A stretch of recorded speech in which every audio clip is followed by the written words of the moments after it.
Eh bien, bonjour à tous. Je suis très heureux de vous retrouver. Quand je dis je suis très heureux, nous sommes très heureux de vous retrouver pour cette deuxième partie de la formation que vous avez déjà suivie. Alors, juste à partir, vous êtes plus nombreux à la deuxième partie qu'à la première. Donc, je ne sais pas pourquoi. On verra après sur les statistiques, mais il y avait une partie qui était un peu plus théorique la première fois. Et puis là, on va attaquer sur des choses un petit peu plus pratiques.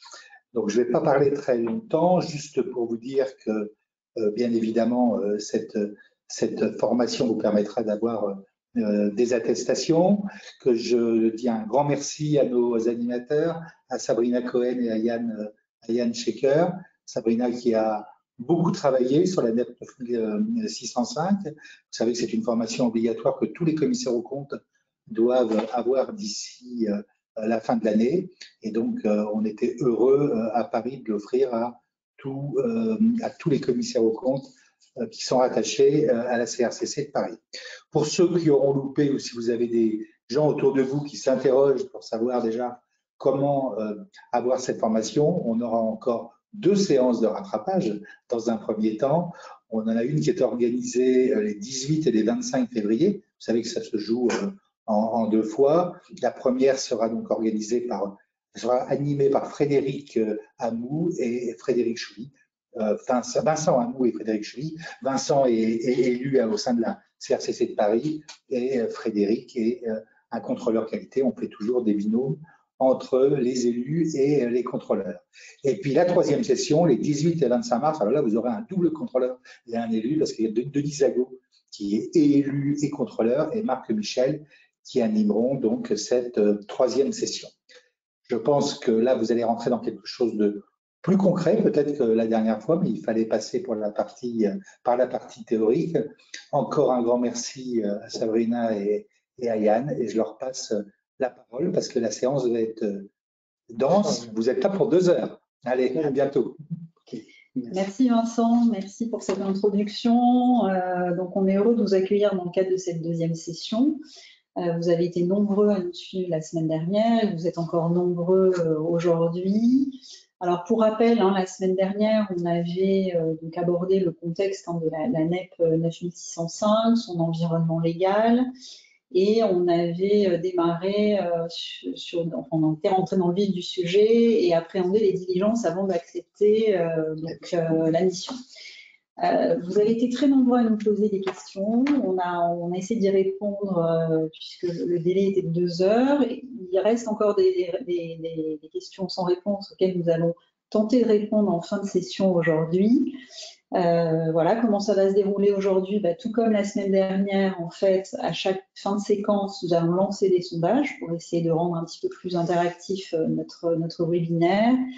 Et en fin de session, vous pourrez donc avoir des réponses à toutes vos questions. On essaiera de les regrouper en fin de session.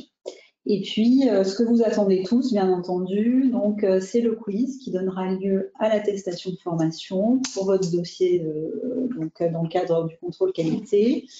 Et également, donc, les 2 supports de formation vous seront adressés à l'issue de ce deuxième webinaire, ainsi qu'un questionnaire de formation, puisque c'est une formation à part entière, même si elle est gratuite. Donc voilà comment les choses vont se dérouler. Alors, qu'allons-nous aborder aujourd'hui dans le cadre de ce webinaire et de cette deuxième session? Nous allons tout d'abord donc aborder dans une séquence 1 les diligences au cours de la relation d'affaires. On avait vu la semaine dernière les diligences avant la relation d'affaires. Donc là, on sera vraiment au cours de la relation d'affaires et nous allons voir ensemble quelles sont les diligences incontournables à mettre en œuvre. Quelles seront les mesures de vigilance également à mettre en œuvre? Donc, terme qui est nouveau dans cette NEP révisée, ce sont les mesures de vigilance simplifiées, renforcées, complémentaires. Donc, tout ça, on va le voir ensemble aujourd'hui, plus en détail. Nous allons aussi faire le lien avec notre démarche d'audit en qualité de commissaire aux comptes sur les missions d'audit légales dans cette première séquence. Dans la deuxième séquence, nous verrons quelles sont les diligences à mettre en œuvre pour le client occasionnel, puisque cette NEP a été révisée Pour rappel, on en a parlé la semaine dernière, mais pour tenir compte de la mise à jour de notre code de déontologie et aussi de la loi Pacte. Donc voilà, on abordera tout ça dans cette séquence. Et donc, on verra quelles sont les diligences aussi à mettre en œuvre dans le cadre de notre obligation et les cas de mesures renforcées.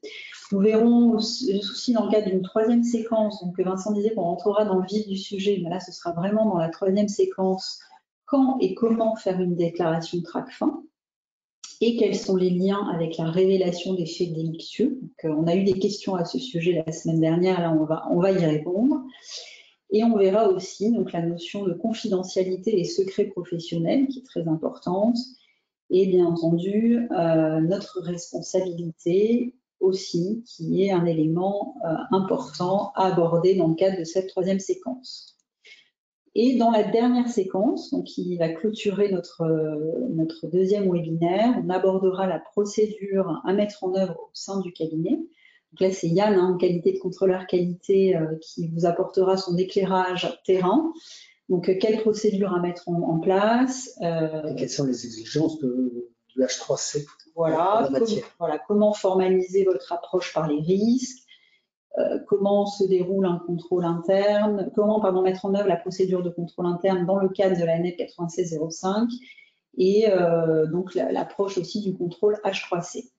Donc voilà, donc un programme assez chargé. On va démarrer par la première séquence, c'est donc aborder les diligences à mettre en œuvre au cours de la relation d'affaires. Alors, tout d'abord, donc les diligences à mettre en œuvre au cours de la relation d'affaires, c'est là on n'est plus dans le cadre de l'acceptation de la mission. Hein. On a signé la lettre de mission. On est vraiment dans le cadre de la mission et donc chaque année, voilà, vous devez actualiser la connaissance de l'entité et actualiser, bien entendu, la notion de bénéficiaire effectif dans vos dossiers et en faire la vérification par tout moyen, donc en ayant accès, bien entendu, au registre des bénéficiaires effectifs qui sont mis à votre disposition, on l'a vu la semaine dernière, au niveau du fil de l'ordre, mais également au niveau de l'UPI. Vous devez aussi actualiser l'activité de la société, l'objet de votre mission, voir si elle n'a pas évolué, et surtout appréhender le risque dans le cadre de votre relation d'affaires. Voilà.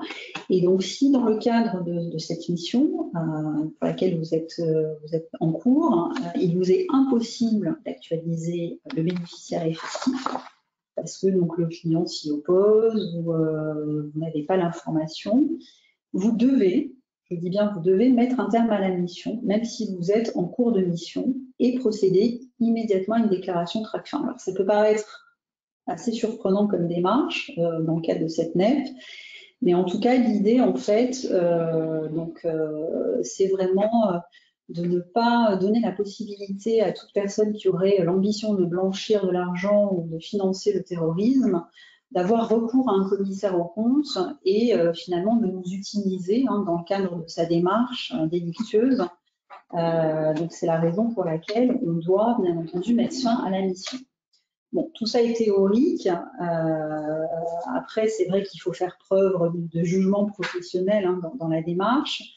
Et lorsque vous allez mettre en œuvre votre déclaration de TRACFIN, voilà, ce sera aussi, dans le cadre de votre dossier de travail, il faudra documenter un certain nombre d'éléments et échanger avec TRACFIN pour voir dans quelle mesure vous pourrez bloquer donc, un client qui blanchit l'argent. Également, donc, les diligences incontournables, ça va être de maintenir la vigilance sur les opérations d'entité pendant toute la relation d'affaires. Et donc ça, c'est si vous avez actualisé, bien entendu, le bénéficiaire effectif et que voilà, le risque, vous l'avez évalué de manière correcte. Là, on n'est pas dans la cessation de la mission. Donc là, vous devez continuer dans le cadre des diligences à mettre en œuvre, à maintenir la vigilance. Voilà, la notion de vigilance est un terme clé dans la NEP. Et donc ça, il faut le faire pendant toute la relation d'affaires et chaque année, pendant toute la durée du mandat. Et vous devez donc vous cantonner au périmètre de la mission et de la prestation. Donc, ce qui est important, donc là on le voit dans ce slide, c'est vraiment les opérations particulièrement complexes qui devront vous questionner, des montants inhabituellement élevés, sans justificatif économique ou avec une approche qui vous paraît illicite. Donc ça, il faudra bien le formaliser dans votre dossier de travail, toutes les diligences que vous aurez mises en œuvre dans le cadre de la mission. Et surtout, si vous avez des montants inhabituellement élevés, justifiez les raisons pour lesquelles finalement ça ne vous soupçonne pas et vous ne faites pas de déclaration. Donc ça, il faudra vraiment bien le formaliser. Donc voilà pour les diligences incontournables. Regardons à présent donc, les mesures de vigilance simplifiées. Donc ça, c'est un terme qui est abordé dans la NEP et qui est important. Alors, on a vu la semaine dernière quand et comment mettre en œuvre des mesures de vigilance simplifiées avant de rentrer en relation, mais vous pouvez le faire aussi quand vous êtes en relation. Donc, et là, en fait, comment vous allez gérer ça? Vous allez en fait adapter vos mesures de vigilance en adaptant la fréquence et l'étendue des moyens. Ça veut dire quoi? Ça veut dire la planification de la mission finalement. Vous allez devoir constituer l'équipe, appréhender le nombre d'heures.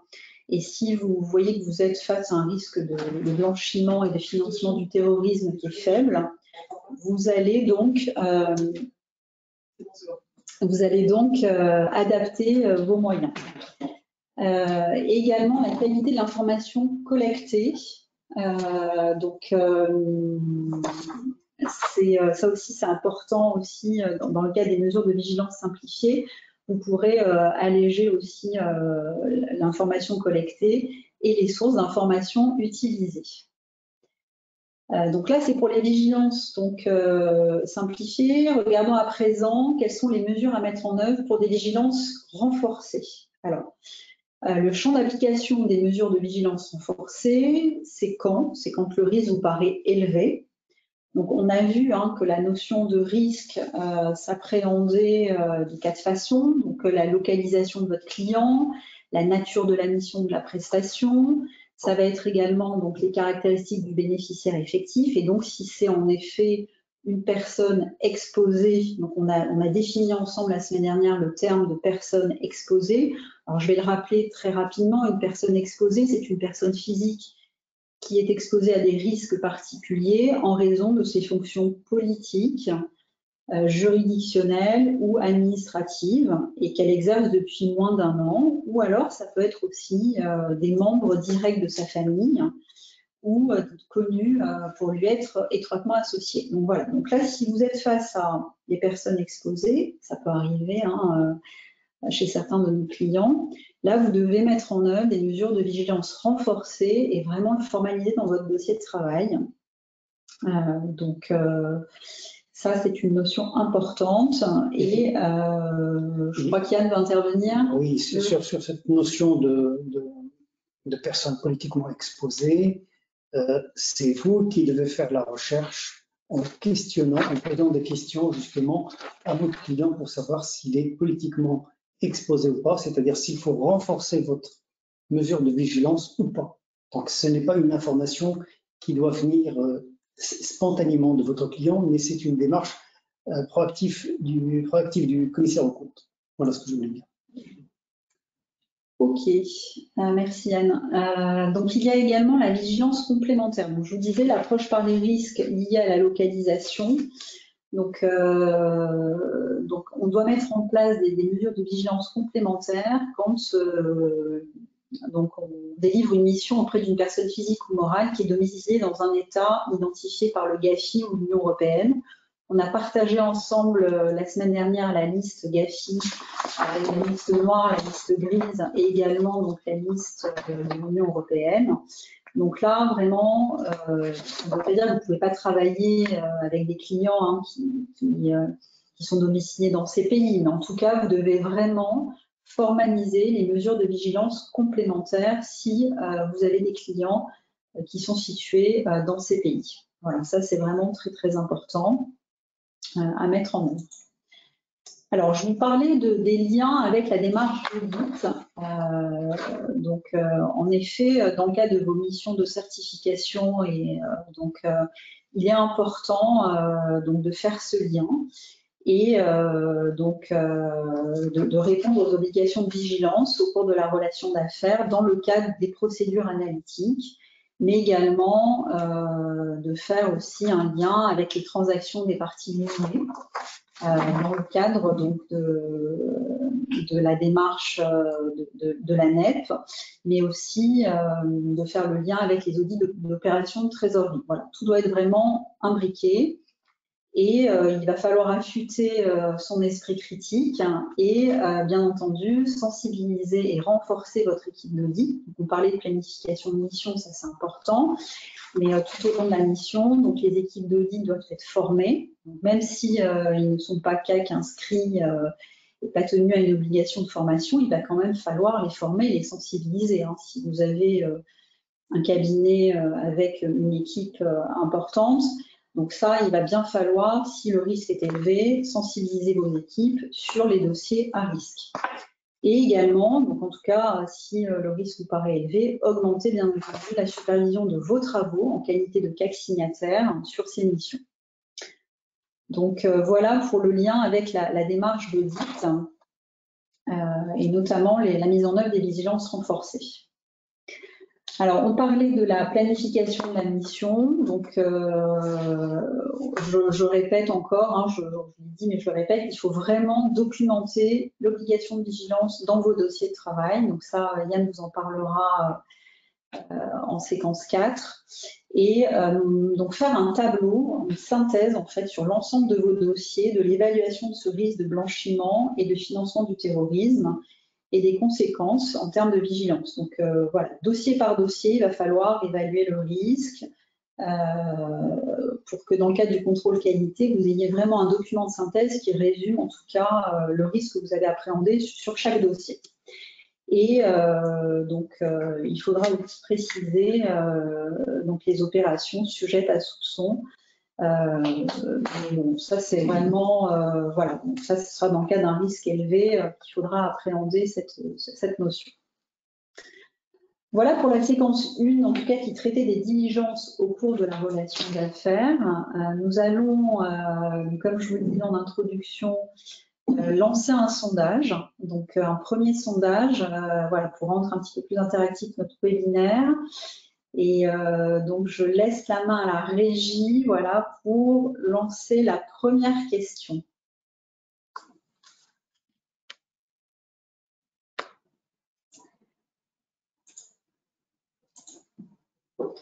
Alors, le risque de lutte contre le blanchiment et le financement du terrorisme est faible et aucune de mesure de vigilance n'est à mettre en œuvre. Alors, est-ce que c'est bien ça ? La question n'est pas très bien posée. Là, en effet, on a un petit bug sur cette première question. Ah non, si. C'est si le risque est faible, aucune mesure de vigilance n'est à mettre en œuvre. Donc, vrai ou faux?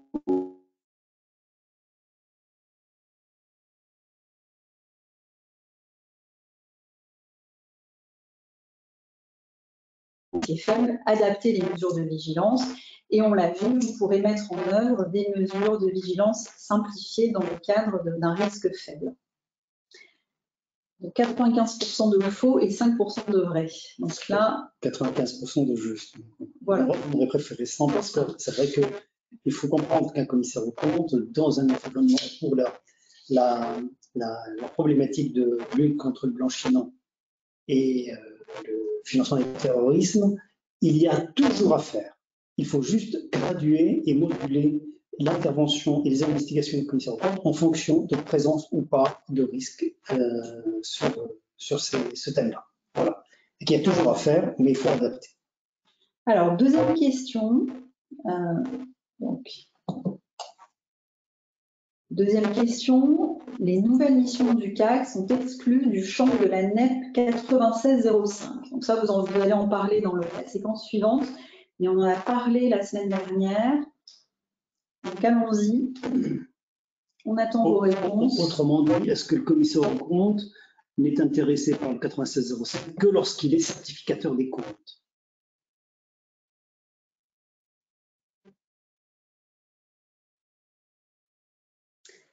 Donc vous êtes 71% à avoir voté. On attend un tout petit peu que tout le monde ait répondu à cette deuxième question.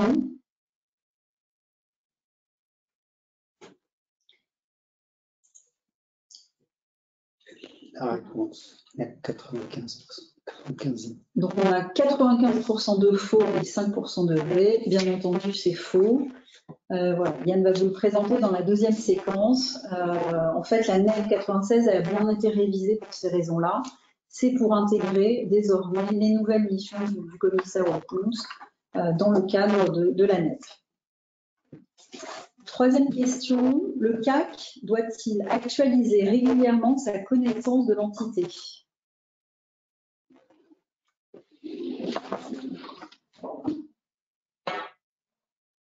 Alors, 66% ont voté, on attend un tout petit peu.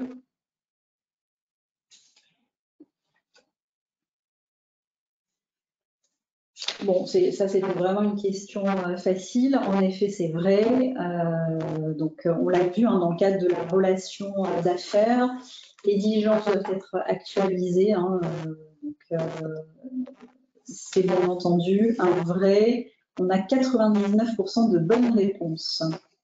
Quatrième question, le CAC doit maintenir la vigilance sur les opérations de l'entité pendant toute la relation d'affaires.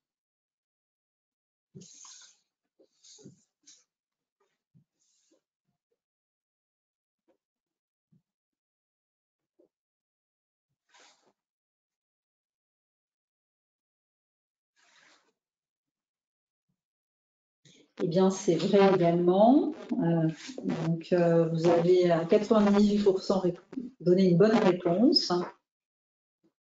Cinquième question. Les mesures de vigilance sont toujours les mêmes,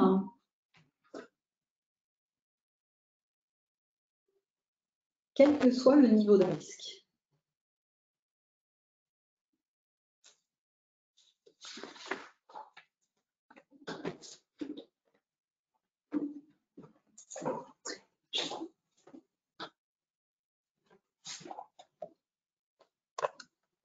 Donc 77% ont voté.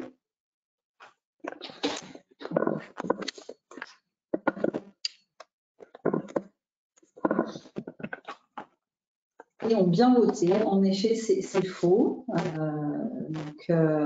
On a parlé de l'adaptation du risque. Donc ça, c'est un point clé, évidemment, donc, dans le cadre de votre dossier de travail. Les mesures de vigilance doivent être adaptées au niveau de risque. Donc, sixième question. Pour certaines personnes domiciliées dans certains pays, il convient de mettre en œuvre des mesures de vigilance complémentaires.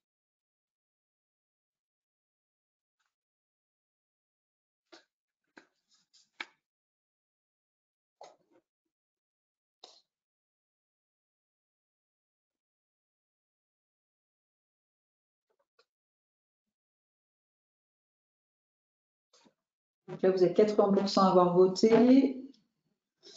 Donc, 99% de vrai, oui, tout à fait. Donc, on parlait donc, tout à l'heure de la vigilance renforcée, mais il y a aussi la notion de vigilance complémentaire quand votre client est domicilié dans un pays qui figure sur la liste GAFI ou de l'Union européenne. Dernière question de la séquence 1, et puis je vais laisser ensuite la parole à Yann. Le CAC doit-il documenter l'obligation de vigilance dans son dossier ?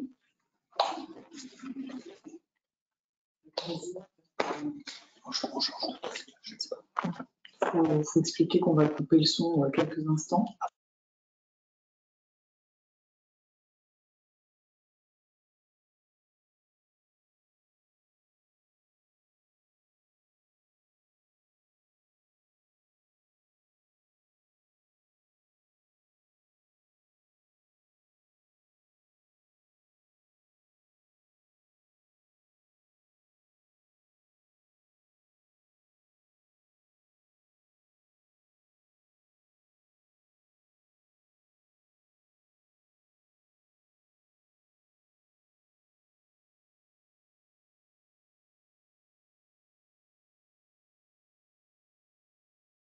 Donc là, ça grésille. Voilà.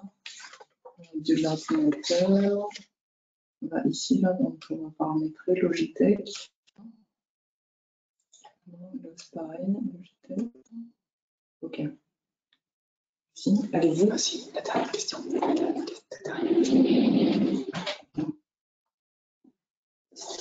Alors, ça y est, je pense qu'on a résolu le problème de son. Normalement, vous nous entendez tous un petit peu mieux. Donc, la dernière question de cette séquence 1, le CAC doit-il documenter l'obligation dans son dossier? Vous avez à 98% répondu vrai. Voilà. Ce premier sondage était très, très facile. Hein. C'était pour, mise en bouche, exactement. Donc, Yann, à toi de jouer sur la séquence 2, les diligences pour le client occasionnel. Très bien. Donc, je vais prendre la main.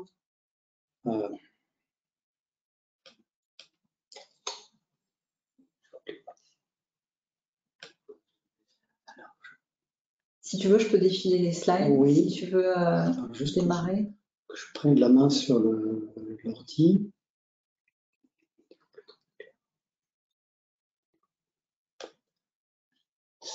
Alors, Yann, c'est parti, montre mon écran.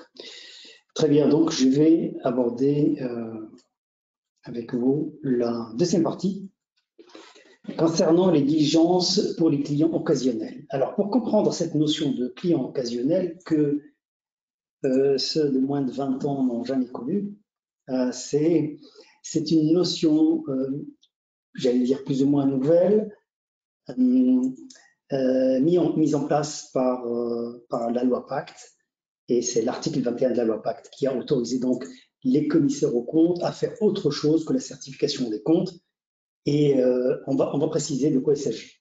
Et après, on rentrera dans le sujet. La loi Pacte donc a supprimé une liste de services interdits dans les entités n'étant pas des EIP. Par le passé, nous avions une liste de missions interdites aux commissaires aux comptes. La loi Pacte a dit « OK, on enlève ça ». Et elle a été vendue aux commissaires aux comptes comme une compensation sur la déperdition des dossiers qu'on allait avoir. On nous a dit bah, « écoutez, on va vous donner quelque chose et donc on va vous autoriser à faire beaucoup de choses chez vos propres clients pour lesquels vous certifiez les comptes ».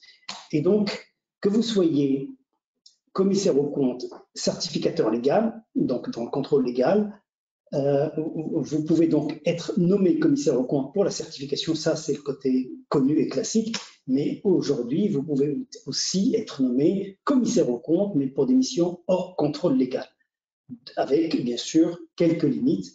Les limites, c'est l'indépendance, la compétence, le risque d'autorévision et le respect des monopoles des autres professions. Autrement dit, vous pouvez quasiment tout faire pour vos clients, pour lesquels vous certifiez les comptes ou pas.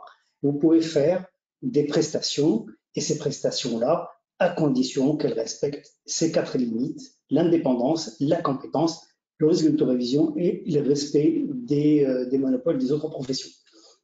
Ce n'est pas vraiment le sujet d'aujourd'hui, mais c'est juste pour que vous compreniez pourquoi on parlait de clients occasionnels.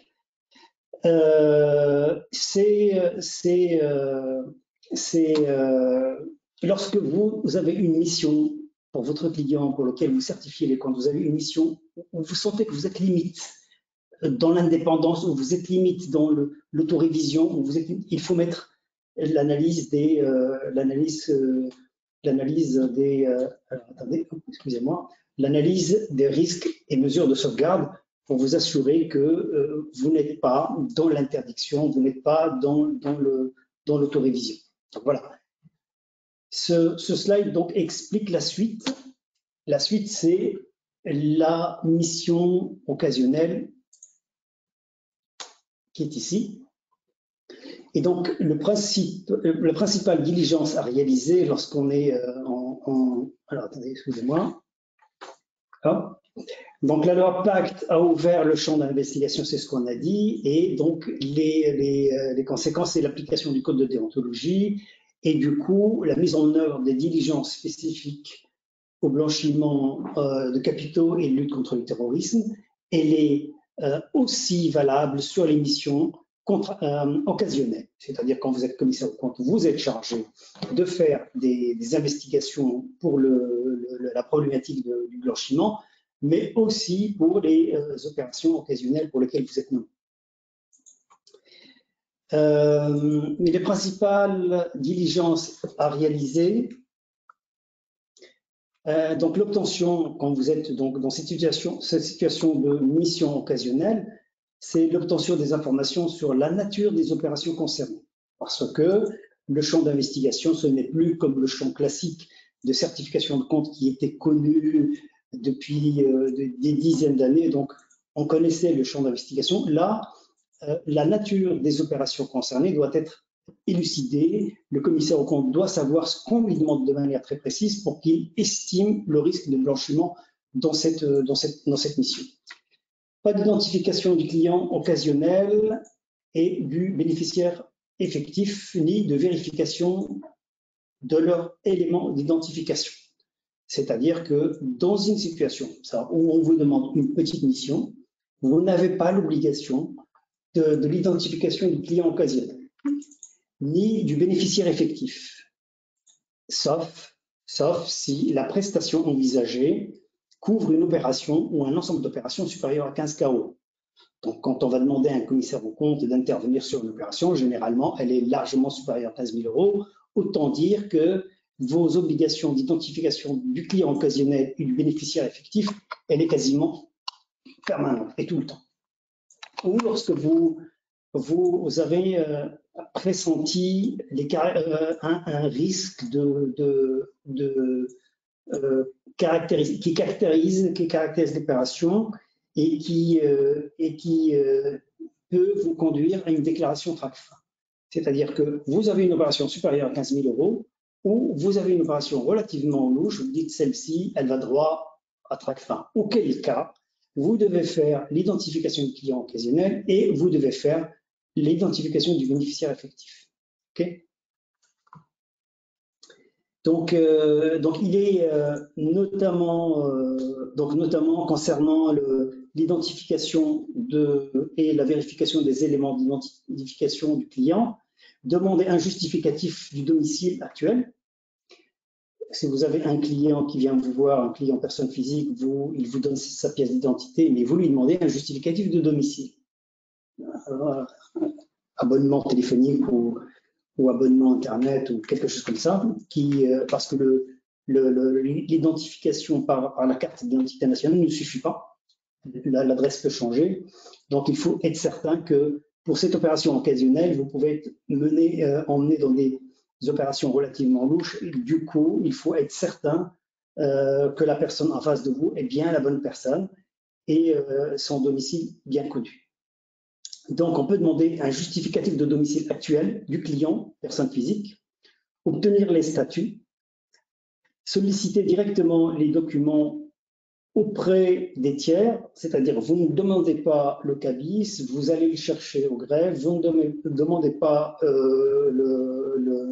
l'attestation du bénéficiaire effectif, mais vous allez la télécharger soit au site de l'ordre ou ailleurs, parce qu'on estime que le risque de demander les pièces justificatives à un client, si ce client s'avère tangent, eh bien, forcément, les documents peuvent être trafiqués. Donc, pour ne pas tomber dans cette difficulté, on vous demande de ne pas demander ces pièces à la personne concernée. Concernant l'identification et la vérification des éléments d'identification du bénéficiaire effectif, cette fois-ci, effectuer des recherches sur Internet pour s'enquérir des activités professionnelles que le bénéficiaire effectif exerce actuellement. Parce qu'il peut y avoir une déclaration d'activité sur la mission pour laquelle on vous mandate. On vous dit, faites une opération sur les validations des ratios de je ne sais quoi, pour une personne qui fait la vente d'ordinateurs. Et quand vous faites des recherches sur Internet, vous vous apercevez que cette personne a des activités dans le jeu, des activités un peu dangereuses. Donc, au moins que vous sachiez à qui vous avez affaire.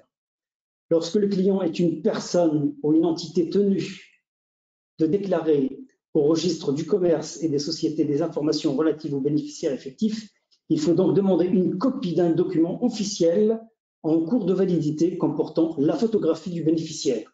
C'est-à-dire, il va vous donner, vous allez demander sur le site de l'ordre l'attestation du bénéficiaire effectif. Vous allez voir qu'il s'agit de Christine Ferber, par exemple, et va vous demander à Christine Ferber, s'il vous plaît, donnez-moi votre carte d'identité pour voir si effectivement la photo correspond bien à Christine Ferber. Donc voilà, demandez toujours à consulter les documents originaux ou obtenir des copies certifiées conformes. Voilà, c'est les mesures renforcées pour ne pas justement tomber dans la difficulté.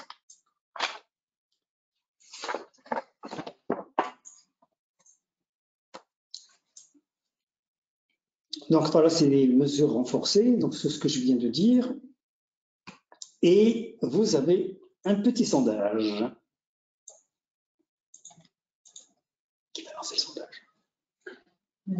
Bon, ok, donc la première question, c'est la loi Pacte ne change rien dans la mesure de vigilance pour le CAC. C'est la première question.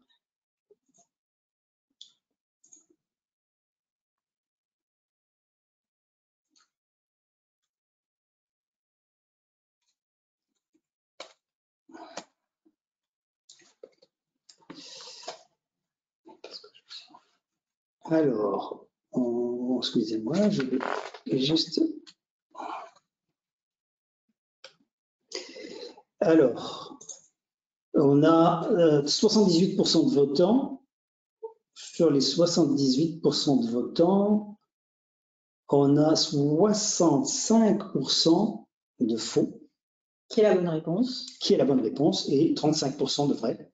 Ça veut dire qu'il va falloir relire les slides pour savoir que... En fait, ce qu'on disait, la NEP 9605 a été modifiée, comme on disait, pour tenir compte de la loi Pacte et de la réforme de notre code de déontologie. Donc, la loi Pacte a modifié, comme vous le savez, un certain nombre de notre champ d'intervention. Et c'est pour ces raisons que la NEP 9605 a été modifiée. Donc, il fallait répondre faux, qui était la bonne réponse. Voilà. Alors, en cas de prestation réalisée par le CAC, ce dernier n'est pas tenu par les obligations de lutte contre le blanchiment. Vous savez qu'il y a prestation, mission et prestation. La mission, elle couvre la certification des comptes et la prestation couvre les anciennes SAC. Alors, autrement dit, est-ce que la lutte contre le blanchiment n'est que pour la certification et n'est pas pour les attestations, les prestations?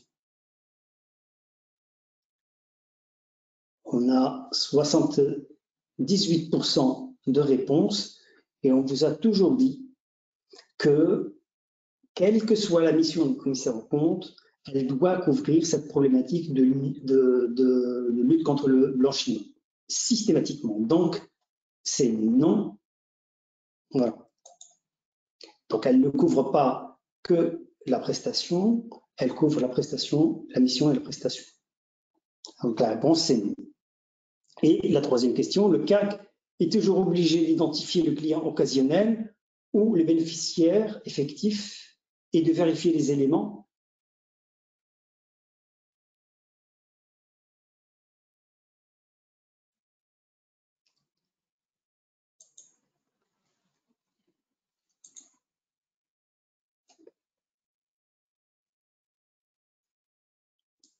Donc, on voit la réponse. 78% ont voté. Et dont ces 78%, c'est vrai que la question, elle est un peu tangente, elle est un peu tordue, hein, la question. On a dit que le commissaire aux comptes, pour les missions occasionnelles, peut ne pas être obligé à l'identification du bénéficiaire effectif et du client si l'opération est inférieure à 15 000 €.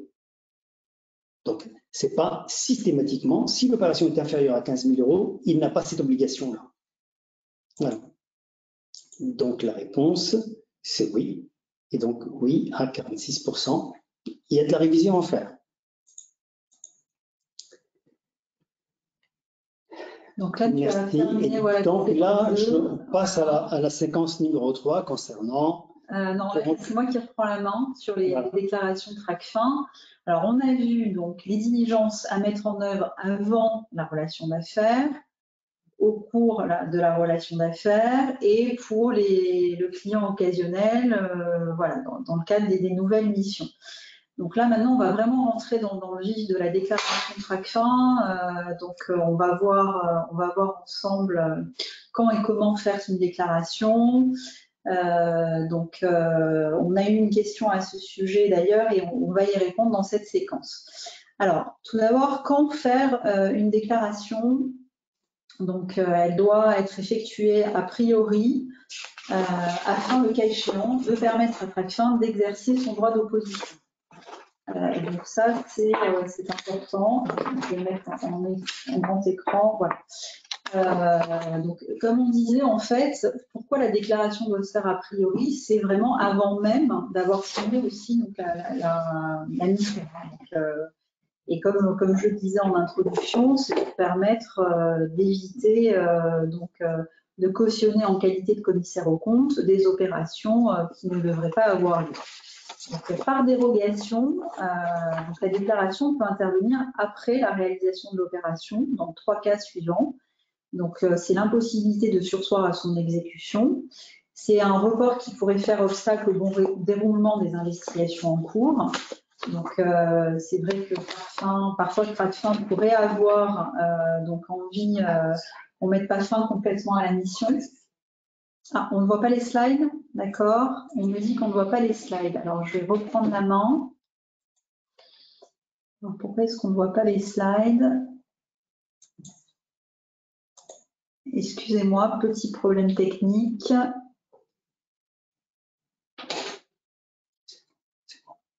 Là, on les voit? On les voit, magnifique. Super. Donc, voilà, donc la dérogation c'est en fait faire obstacle au bon déroulement des investigations en cours. Si vous avez fait une déclaration TRACFIN et que ensuite donc vous échangez avec TRACFIN et dans ce cadre-là, voilà, TRACFIN a besoin d'éléments complémentaires, ça peut être une dérogation. Et aussi, donc, le fait de ne pas le faire a priori, c'est que le soupçon est apparu postérieurement à la réalisation de l'opération en cause et pas avant de signer la mission avec votre client.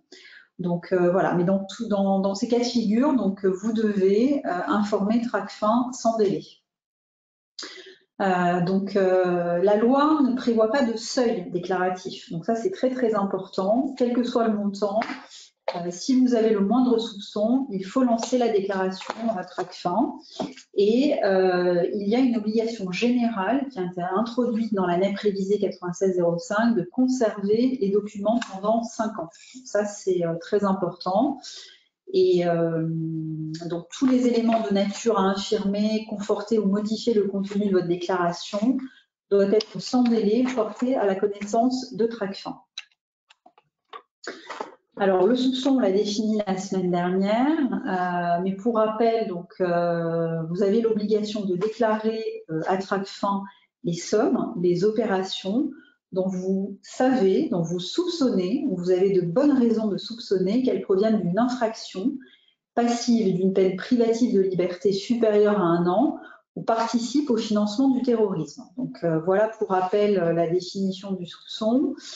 Et donc en pratique, au sein de votre cabinet, vous devez donc désigner un correspondant TRACFIN. Alors ça, c'est de manière très très pratique, c'est pour vraiment les réseaux avec des bureaux sur plusieurs sites, que vous devez donc définir un correspondant TRACFIN qui va assurer l'interface avec TRACFIN, qui va être destinataire des accusés de réception des déclarations émises et des demandes de communication de pièces complémentaires faites par TRACFIN. Mais en réalité, ce qui est très important, c'est que chaque CAC doit déclarer et s'acquitter personnellement de sa déclaration TRACFIN, quelles que soient les modalités d'exercice professionnel. Voilà. Et au sein d'un même réseau, donc en cas de pluralité de CAC signataires, comme je vous le disais, chacun doit établir une déclaration TRACFIN. Voilà, vous devez nommer un correspondant qui va coordonner l'ensemble des bureaux si vous êtes dans un réseau, mais en tout cas, chaque CAC est responsable de sa déclaration. Donc, en pratique, comment vous devez déclarer? Donc, la déclaration doit se faire de manière écrite, dactylographiée. Donc, elle peut se faire verbalement sous certaines conditions, mais bon, en tout cas, ce qui est attendu, c'est vraiment une déclaration écrite, documentée, dactylographiée et signée par le CAC déclarant et réalisée, très important, sur une plateforme qui s'appelle Hermes. Donc, peut-être que vous avez déjà entendu parler de cette plateforme.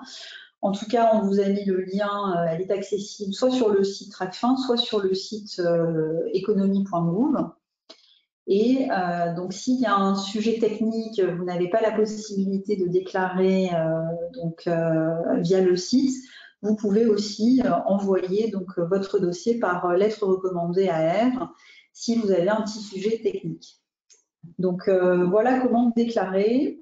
Alors, il y a aussi une condition de forme. Donc, la recevabilité de votre déclaration va porter sur une condition de forme et en cas d'irrégularité, donc si vous avez mal déclaré ou si votre déclaration est incomplète, TRACFIN va vous notifier dans les 10 jours qu'il y a un vice de forme dans votre déclaration et vous aurez 1 mois pour régulariser votre déclaration. Voilà. Et en l'absence de régularisation, une notification d'irrecevabilité sera notifiée au commissaire aux comptes. Donc pour éviter des vices de forme et pour que vous soyez familier avec le site TRACFIN qui vous permet de déclarer le cas échéant, d'émettre votre déclaration de soupçon.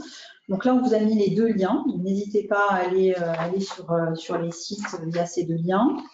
Et surtout, en fait, on vous a mis sur le site suivant donc, des tutoriels qui sont également disponibles sur le site de la CNCC. Voilà, c'est un tutoriel qui a été réalisé par TRACFIN pour vraiment vous guider pas à pas dans l'inscription à Hermes et vous guider surtout pas à pas dans la façon dont vous devez procéder à une déclaration. Donc, vraiment, ces tutoriels sont très bien faits. N'hésitez pas à les consulter en cas de besoin. Donc voilà pour la plateforme Hermes et les modalités de la déclaration. Alors, on va parler à présent d'un sujet qui est très sensible, qui est le lien avec la révélation des faits délictueux. C'est une question qui nous a été posée la semaine dernière. Donc, concrètement, comment faire le lien? Alors, si vous ne faites que soupçonner, ou vous avez des raisons de soupçonner qu'il y a une opération de blanchiment, donc en fait, vous devez déclarer à TRACFIN, mais par contre le soupçon n'est pas constitutif d'une infraction, il n'y a pas matérialité de l'infraction, hein, vous ne faites que soupçonner. Donc là, vous n'êtes pas conduit en qualité de CAC à révéler. Vous devez vous contenter juste de faire votre déclaration de soupçon. En revanche, s'il y a vraiment la matérialisation de l'infraction et que ça va au-delà du soupçon, sur des opérations de blanchiment ou de financement contre le terrorisme. Donc là, vous devez à la fois déclarer à TRACFIN et aussi en même temps faire une révélation au procureur. Voilà. Donc en résumé, si c'est juste soupçon, déclaration TRACFIN. Si vous avez vraiment la preuve qu'il y a une infraction passible de peine de privation de liberté provenant d'une fraude fiscale, là, vous devez à la fois déclarer à TRACFIN et révéler au procureur. Donc, voilà un petit peu le lien avec notre obligation de révélation. Oui, donc autrement dit, en termes de maturité de l'infraction, même si elle n'est pas mature, c'est-à-dire que vous n'êtes pas certain, vous avez juste un soupçon, c'est déclarable à TRACFIN. Contrairement à la révélation de faits délictueux, où c'est beaucoup plus mature, beaucoup plus mûr, on a déjà constaté, donc elle est avancée dans oui, je parlais de matérialité, voilà, vous avez vraiment des preuves tangibles et vous pouvez matérialiser que l'infraction a eu lieu. Voilà pour le lien avec la révélation des faits délictueux. Abordons à présent donc, la notion de secret professionnel et de confidentialité. Donc, nous sommes soumis en tant que commissaire aux comptes au secret professionnel, sauf si un texte spécifique nous en délie. Donc, la déclaration de TRACFIN est confidentielle.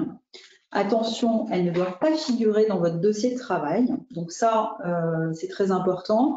En cas de contrôle qualité, vous ne devez pas montrer votre dossier TRACFIN au contrôleur qualité. Voilà, votre dossier de travail doit matérialiser le fait que vous avez mis en œuvre la NEP, que vous avez procéduré, que vous avez bien entendu mené toutes les diligences conformément à la NEP, que vous avez appréhendé le risque. Et par contre, si vous avez fait une déclaration de TRACFIN, ça doit être vraiment dans un dossier à part, confidentiel. Donc, il faut bien distinguer le dossier de travail et la déclaration de TRACFIN. Voilà. Et le CAC ne peut et ne doit pas révéler l'existence et le contenu de cette déclaration aussi à un officier de police judiciaire. Voilà. Agissant sur délégation. Là, vous pouvez opposer votre secret professionnel, c'est très important. Par contre, vous devez à tout moment répondre à des questions posées par TRACFIN dans le cadre de la procédure, bien entendu, de déclaration TRACFIN. Alors, il y a un cas particulier donc, qui est lié au secret professionnel, c'est quand vous exercez au sein d'une même structure d'exercice professionnel ou en réseau, donc entre commissaires aux comptes, ou aussi quand vous êtes bien entendu nommé aux côtés d'un COCAC ou d'un expert comptable ou d'un salarié de votre cabinet sur la mission de commissariat aux comptes, ou alors que vous dialoguez avec un membre d'une même profession judiciaire. Là, vous pouvez vous informer de l'existence et du contenu de la déclaration. Mais par contre, les échanges sont vraiment limités aux personnes donc, de la même structure, et les informations divulguées sont nécessaires à l'exercice, bien entendu, de la mise en œuvre de la procédure. Voilà. Et le traitement des informations doit être conforme aux obligations imposées par la CNIL. Donc, autre cas particulier également, c'est lors d'une intervention auprès d'un client occasionnel ou dans le cadre d'une relation d'affaires. Donc, admettons que vous n'avez pas pu obtenir le registre du bénéficiaire effectif. Donc là, vous pouvez tout à fait demander au greffe du tribunal de l'obtenir. Donc, vous pouvez aussi, bien sûr, le consulter sur le site. Mais en tout cas, si vous constatez dans le cadre de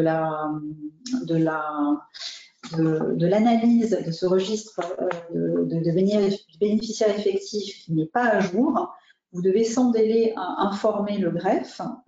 Donc là, voilà, c'est un cas particulier qui vous délivre votre secret professionnel. C'est une obligation parce que l'idée, c'est vraiment d'alimenter et de mettre à jour ce fameux registre de bénéficiaires effectifs. Et c'est une des raisons pour lesquelles les greffiers sont désormais aussi dans la boucle de la déclaration. Voilà. Donc, je crois qu'Yann veut dire un mot là-dessus. Oui, juste qu'il faut comprendre le contexte. La déclaration du bénéficiaire effectif ne doit pas vous être communiquée par votre client. Donc, à la limite, vous la cherchez auprès de l'INPI ou du site de l'ordre. Si vous constatez, et ce qui va arriver très régulièrement, puisque l'attestation du bénéficiaire effectif est un document vivant en fonction des gens qui vont prendre des participations dans la structure, en fonction des intervenants, le bénéficiaire effectif peut changer.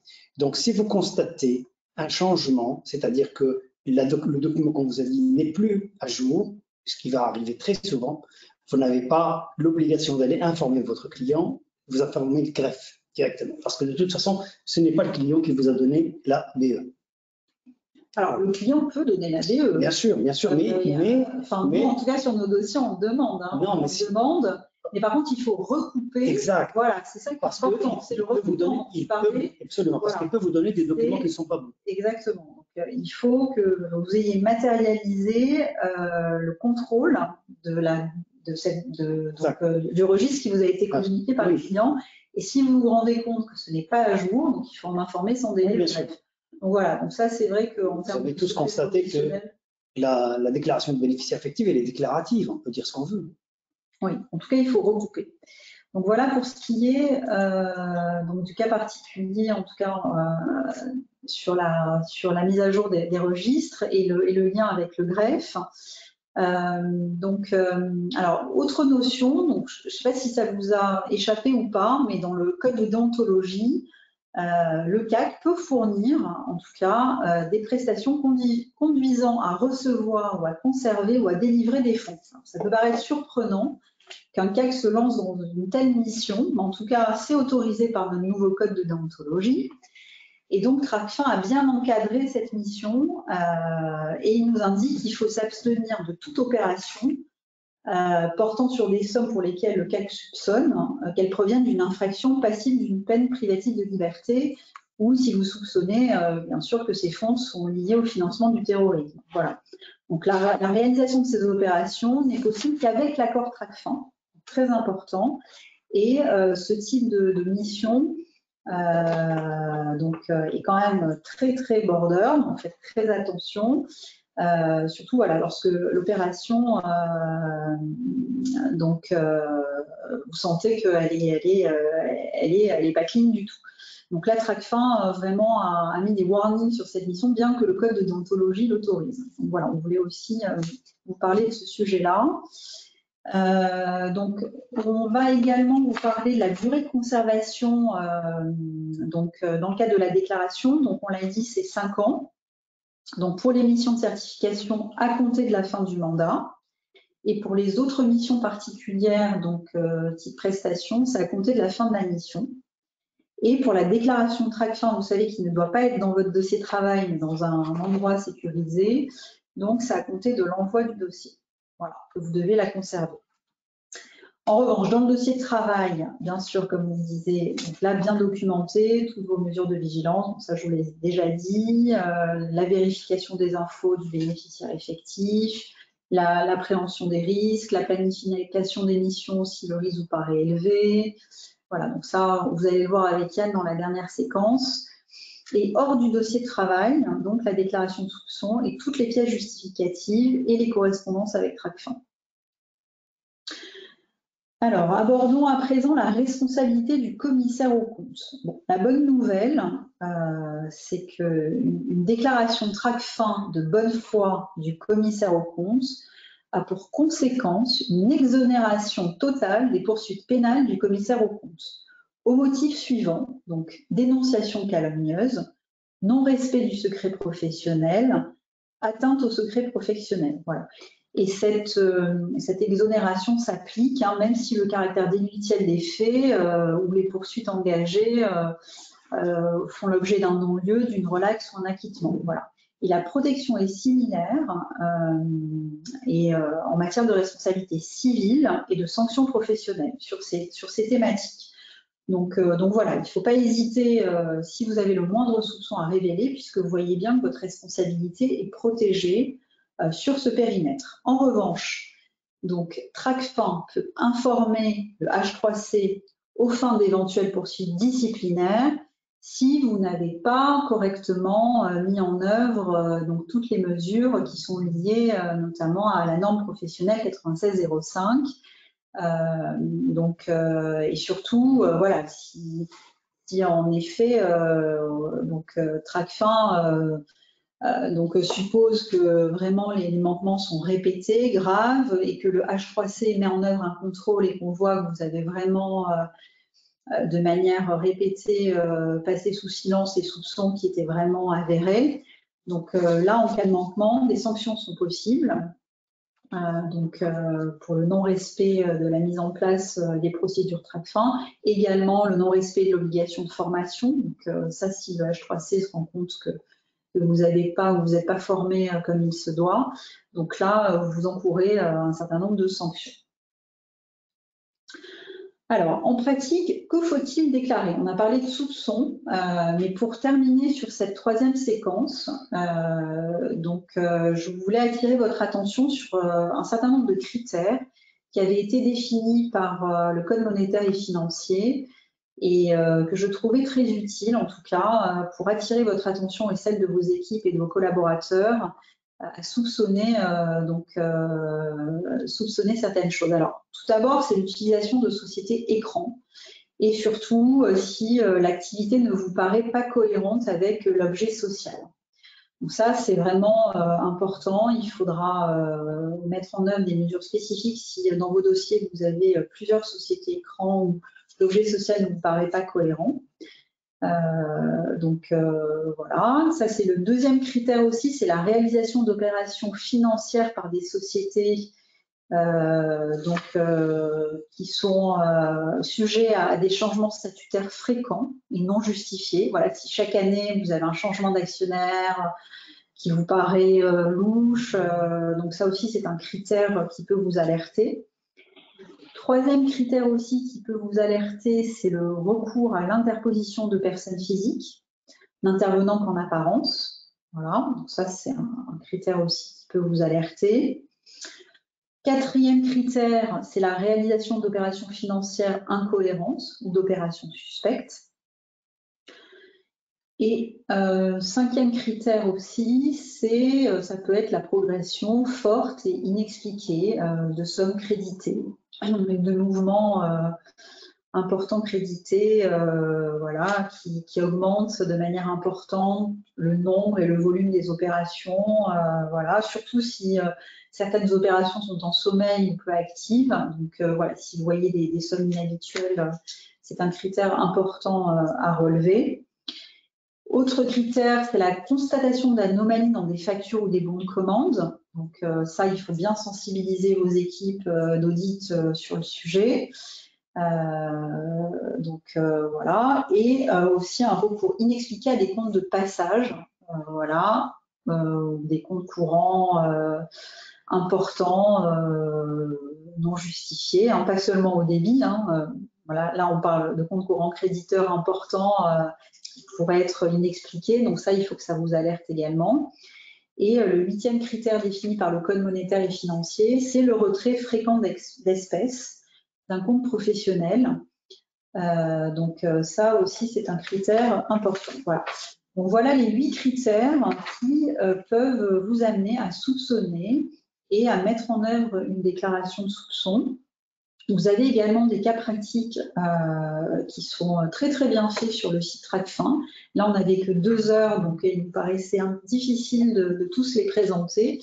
Mais en tout cas, je vous invite à aller sur le site TracFin pour découvrir en tout cas ces cas pratiques aussi, qui reprennent ces critères qui peuvent vous alerter pour mettre en œuvre une déclaration de soupçon.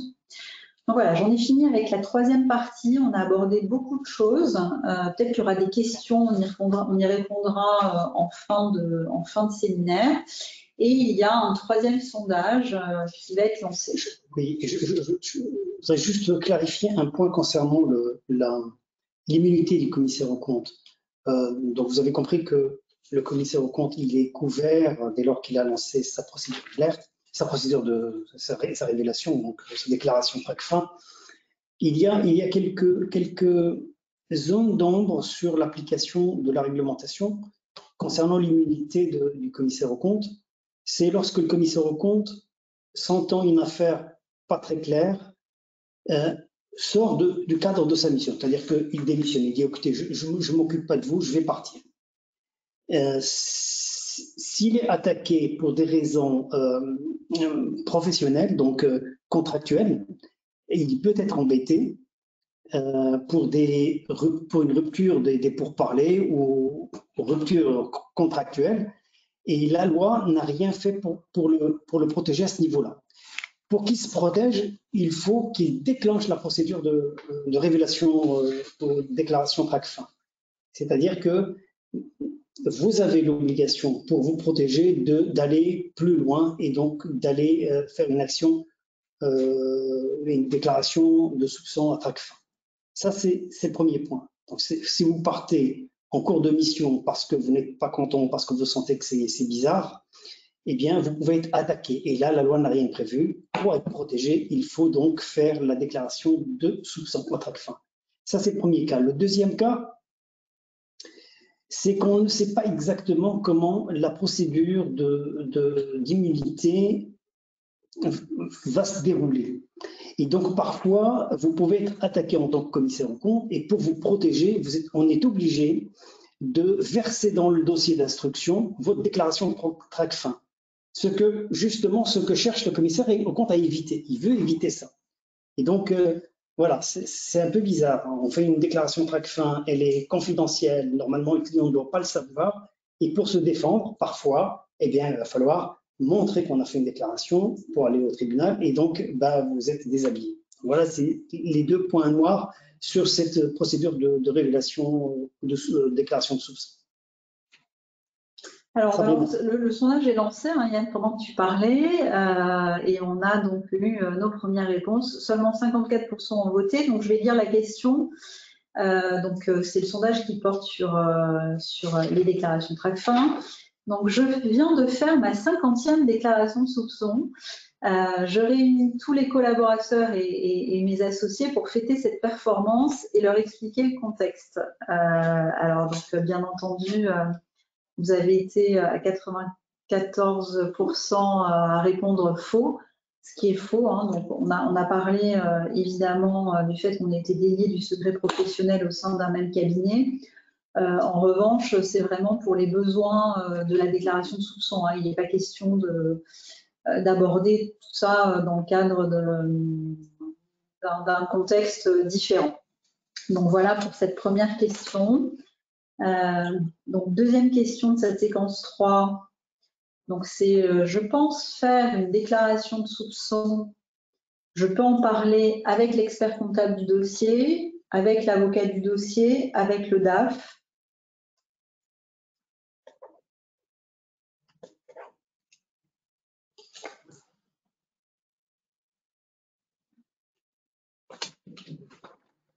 Là, vous êtes 38% à avoir voté. On attend un petit peu.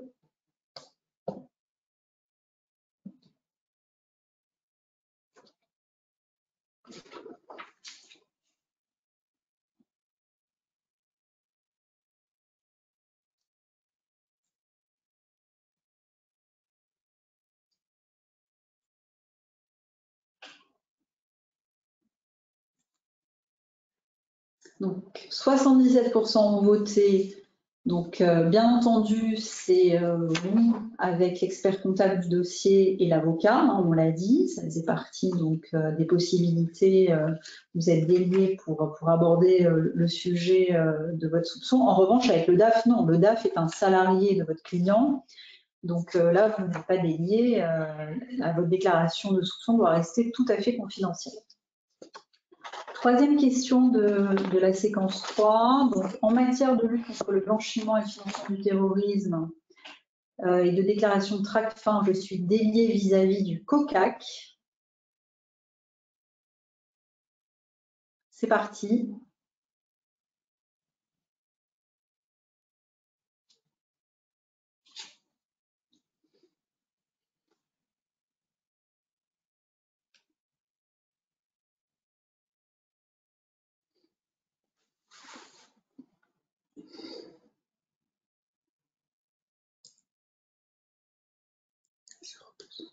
Ah, je crois que là, 0%. Ouais, vous n'avez pas voté. Donc, je répète la question. Peut-être qu'il y a un petit sujet technique. En matière de lutte contre le blanchiment et financement du terrorisme et de la déclaration TRACFIN, je suis déliée du secret professionnel vis-à-vis du COCAC.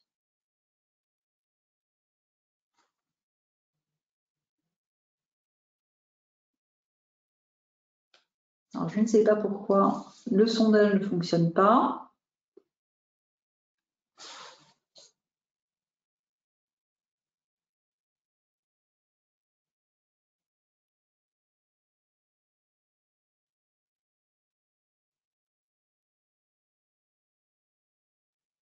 Bon, écoutez, je vais vous répondre. En tout cas, vous êtes délié vis-à-vis du COCAC. Il y a eu un petit bug sur celle-ci. C'est pas grave, elle n'apparaît pas, donc on n'a pas vos résultats. Mais en tout cas, vous êtes délié du secret professionnel vis-à-vis du COCAC, puisqu'il fait partie, bien entendu, du réseau. Donc voilà pour le troisième sondage de cette séquence 3. Il y a d'autres Voilà. Ah non, il y en a d'autres. Il y a encore d'autres questions, excusez-moi. Alors, j'espère que ça va marcher. Donc, la loi prévoit un seuil déclaratif pour effectuer une déclaration de soupçon, vrai ou faux. Donc, on en a parlé dans le cadre de la séquence 3.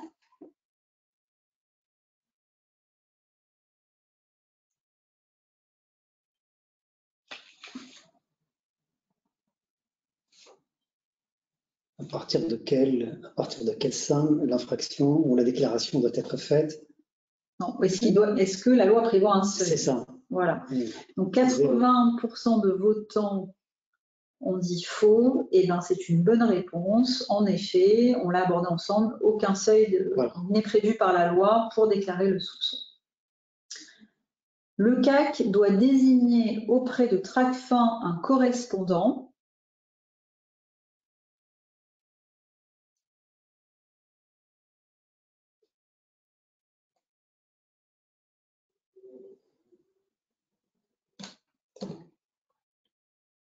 Vous êtes à 75%, 78%, voilà, ont voté. On attend encore un tout petit peu.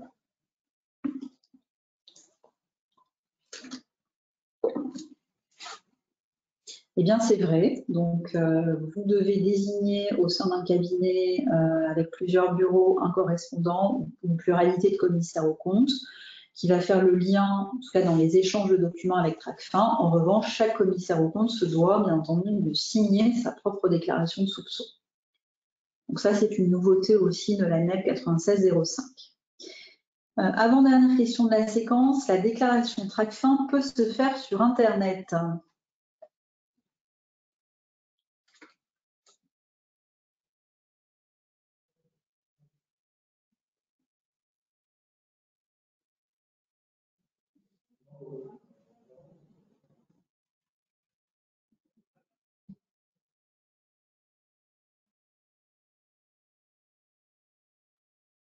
81% de réponse. Voilà, donc vous avez répondu vrai. On l'a vu, hein, je vous ai même mis les liens. Donc il y avait 2 accès possibles au site Tracfin. Mais par contre, si vous rencontrez des problèmes techniques, vous pourrez bien entendu le faire par courrier. Il faut que ce soit écrit et donc bien entendu envoyé en lettre recommandée avec accusé réception. Mais vous pouvez le faire par Internet sans aucun problème. Vous avez même un tutoriel qui vous donne accès à la façon dont vous devez procéder pour déclarer votre déclaration de soupçon sur Internet. Donc, dernière question, là c'est bien la dernière question de cette séquence 3. Lorsque le CAC fait une déclaration de Tracfin, il est dispensé de faire une révélation au procureur.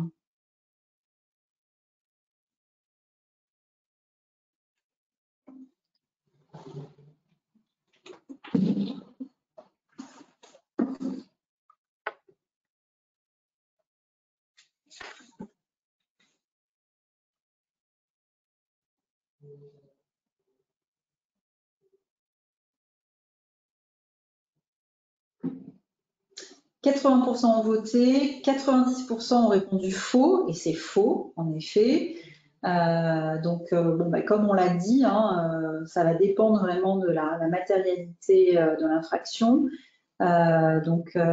Si vraiment l'infraction est avérée, vous devez à la fois procéder à la déclaration de Tracfin et aussi faire votre révélation au procureur, puisque ça fait partie des diligences que nous devons également mettre en œuvre dans le cadre de notre mission de certification légale. Voilà, écoutez, merci pour votre attention. Donc, je vais donner la parole à Yann sur la séquence 3 et Yann va aborder avec vous donc, les procédures à mettre en place au sein des cabinets. Et on se retrouvera en fin de webinaire pour répondre à toutes vos questions, s'il nous reste du temps, je l'espère. Oui, donc là, je vais vous parler de ce que vous devez faire dans vos cabinets pour justement cadrer, être en accord avec le 9605. Donc, les principales mesures à mettre en place. Nommer un responsable. C'était une question qui a été posée il y a 2 secondes. Donc, il faut nommer un responsable qui va être en relation avec notamment Tracfin, un responsable au cabinet. Ceci dit, vous pouvez, les commissaires aux comptes, si dans un cabinet, il y a plusieurs commissaires aux comptes, il y a un responsable, mais chacun des signataires, chacun des commissaires aux comptes du cabinet est libre pour faire sa déclaration TRACFIN. Sauf que pour représenter le cabinet, il y a un responsable. Définir et mettre en place des dispositifs d'identification et d'évaluation des risques du bénéficiaire effectif. C'est-à-dire que le cabinet doit être organisé avec une approche d'audit pour lui permettre de chercher l'information. Et pour ce point-là, pour l'identification du bénéficiaire effectif, notamment, vous mettez en place un lien pour aller télécharger l'information. Donc ça fait partie des procédures. Par contre, pour ce qui est de l'évaluation, il faut mettre en place des critères, on les verra tout à l'heure, mettre en place des critères pour évaluer les risques de blanchiment en fonction des 4 critères que nous verrons après. Et donc ça, il faut que le personnel et les collaborateurs qui travaillent sur le dossier soient au courant de ce dispositif d'identification mis en place. Une politique adaptée à ces risques, c'est-à-dire que quand vous avez une activité liée à une clientèle bâtiment en travaux publics, vous devez avoir une approche pour les bâtiments en travaux publics. Si vous avez une clientèle dans le jeu de casino, vous avez une approche, etc., etc. Donc, une politique adaptée à ces risques-là pour être au top en termes de recherche de ce risque de blanchiment et de lutte contre le terrorisme. Mettre en place une organisation et des procédures internes. Qui fait quoi? Quels sont les... Bon, là, donc c'est des outils que vous allez mettre en place. Nous en parlerons tout à l'heure de quelques outils. Et donc, ces outils-là sont utiles, sont nécessaires pour être en accord avec 9605. Ces éléments-là sont regardés par le contrôle qualité et aussi par le H3C. Mettre en place un dispositif de contrôle interne, dont on parlera tout à l'heure de manière plus précise. Donc, les principales procédures à mettre en place pour ce qui est de la clientèle, c'est déterminer et connaître l'activité de chacun des clients parce qu'il y a des activités plus à risque que d'autres. Quand vous avez des activités qui manipulent de l'espèce, c'est forcément des activités risquées. Quand vous avez des activités de bâtiments et travaux publics, de jeux et d'autres activités à risque, il faut les identifier et il faut les préciser dans votre matrice d'évaluation des risques. La localisation, donc pour ce qui est de la localisation, si vous avez un client au Luxembourg, peut être considéré comme une plate financière, mais un paradis fiscal, mais ce n'est pas du blanchiment. Ce n'est pas comme si vous avez un client en Irak ou Madagascar. Le risque n'est pas le même. Donc, en rapport avec le siège ou l'adresse de votre client, vous mettez en place un processus d'identification et des contrôles renforcés pour être certain que vous ne tombez pas dans ce problème de blanchiment. La forme juridique aussi est importante parce que parfois, on voit des petites structures, une petite EIRL qui brasse des millions et des millions d'euros de chiffre d'affaires, ce qui paraît un peu curieux. Et donc, on comprend qu'une structure juridique mal adaptée à l'activité, mal adaptée au volume d'affaires, peut être aussi un risque de blanchiment. Et la taille des structures, il y a des tailles qui sont beaucoup plus à risque que d'autres. Donc tout ça, ce sont des éléments qu'il va falloir mettre dans une espèce de matrice d'évaluation des risques pour vos clients et ça va vous permettre de noter vos clients selon qu'ils ont un risque blanchiment moyen, fort ou faible ou élevé. Et là, je vais vous montrer un exemple d'une matrice d'évaluation des risques. Et merci Alain Faure. Et là, vous voyez que dans cette matrice, on a bien des éléments qui sont parce que j'en ai plein, mais je trouve que cette matrice, elle est bien faite.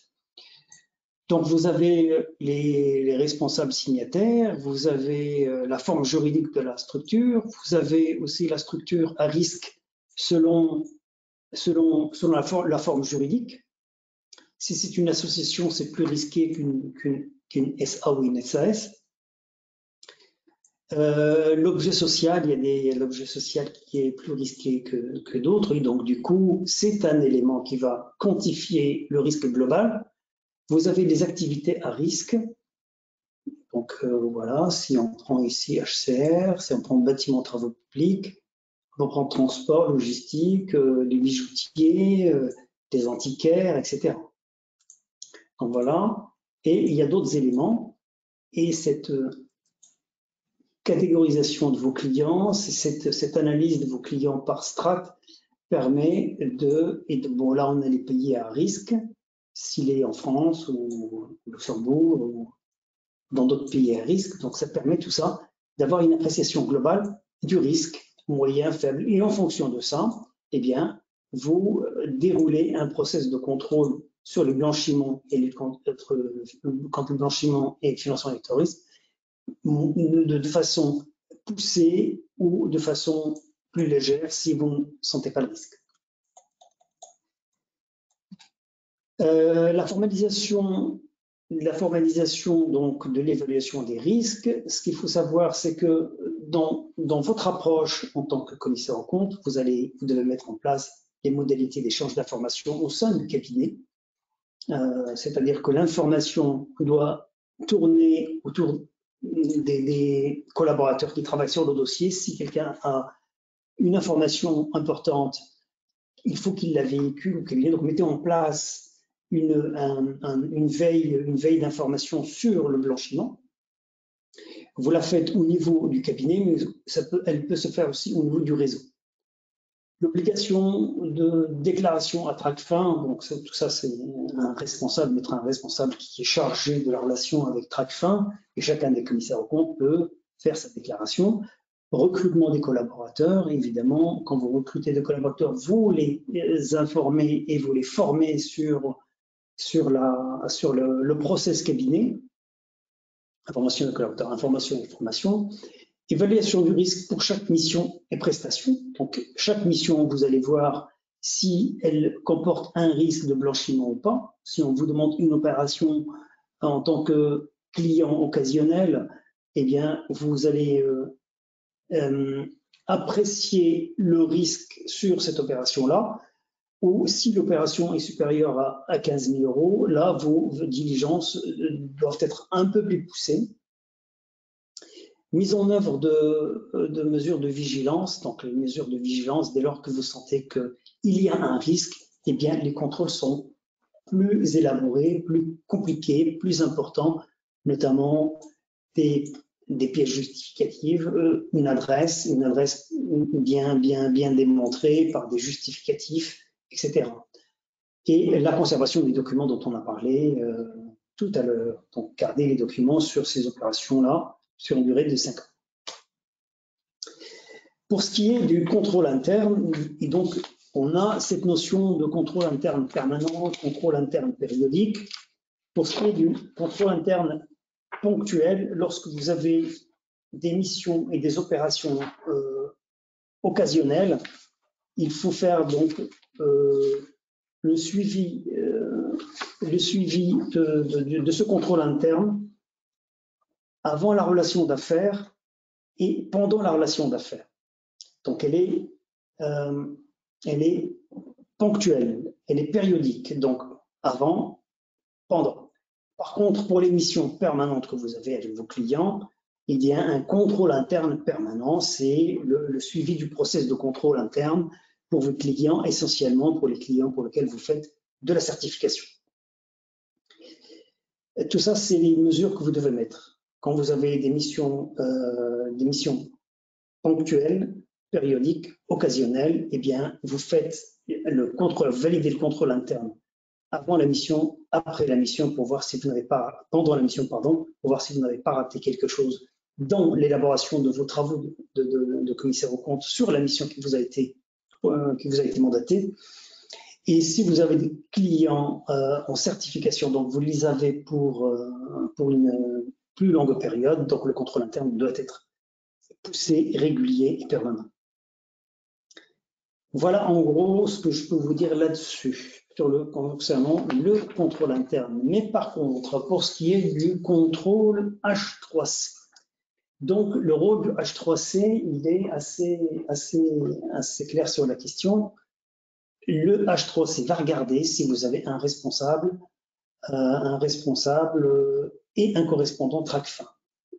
Autrement dit, lors d'un contrôle qualité, on va vous dire, dites-nous qui est votre responsable et correspondant TRACFIN. Tout ça doit être mentionné dans votre manuel de procédure si vous en avez un. Et en tout cas, il faudrait que vous l'ayez déclaré.